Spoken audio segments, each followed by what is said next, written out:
Hindi ko nasasabihin name at location ko Kuya NMN Untold Stories, may gusto lang akong i-share na ginawa ko last month lang. Oo, alam ko hindi ito maganda at hindi naman ako proud, para sa akin deserve ng waitress at ng buong restaurant na yun, yung ginawa ko. Working student po ako, hindi ko nababanggitin kung saan pero medyo kilalang resto siya, madami din kumakain doon pero hindi pang viral ang atake. Hindi siya fast food, hindi rin siya parang self-service, yung tipong proper sit-down meal na may pa, "Good afternoon ma'am, table for how many?" sa ibang tao.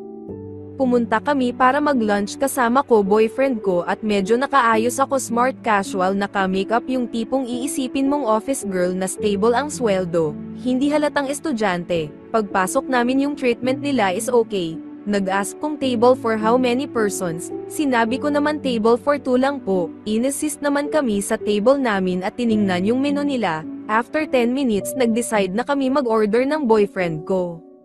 Nag-order kami ng 5 dishes plus drinks, yung may kamahalan din konti ha. Sabi ng waiter 20 hanggang 40 minutes waiting sa food na I serve, fine with me, normal naman yun. After 30 minutes kita namin kami na next sa serving. Habang naghihintay kami, sinabi ko sa boyfriend na may titignan lang ako sa labas ng restaurant.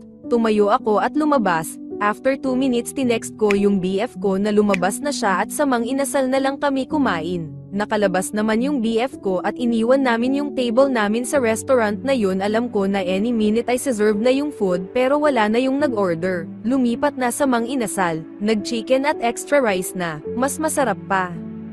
I'm not sure kung anong nangyari sa food na in-order namin, kahit naluto na hindi na namin yun babalikan. Wala naman akong pakialam kung tatawagin nila kaming walang modo afternoon. Wala din akong pakialam kung nagalit sila. Wala rin akong pakialam kung binilang nila kami na dine and dash. Technically hindi, wala pa namang bill na hinihingi, kasi nung time na kailangan namin ng basic human decency wala silang binigay. Ito ang dahilan kung bakit ko yun ginawa. Kasama ko yung mama at papa ko last time nagpunta kami sa restaurant na yun kasi matagal nang gustong kumain doon ni mama. As a working student may konting ipon naman ako at kaya ko naman i-treat ang parents ko once lang in 6 months pa. Sobrang simple ng parents ko, lumaki sila sa bukid, halata sa balat nila at hindi sila yung tipong nakamamahaling damit. But very proud ako sa kanila, they worked so hard para mapag-aral ako kahit working student ako ngayon. Pagpasok namin sa restaurant ang dami namang available na tables, as in literal may 4 na bakante near the window pa, tapos may 2-person table pa sa gilid. Nag-ask ako kung may available table pa para sa amin, ang waiter tiningnan kami mula ulo hanggang paa tapos isang napakatipid at malamig na, "Ma'am sorry po, wala na pong table na available." Walang available, pero 4 ang bakanteng mesa, walang available. Pero yung next customers na pumasok after kami pinaupo agad. Ramdam na ramdam ko yung hiya ni mama, ramdam ko rin yung alam ko naman na tingin ni papa. That moment nadurog ako, sobrang nadurog yung puso ko dahil ayokong may feel nila na hindi sila belong sa mga ganong place. Parang ako yung sinampal. Hindi pera ang issue kasi may ipon naman ako para i-treat ang parents ko.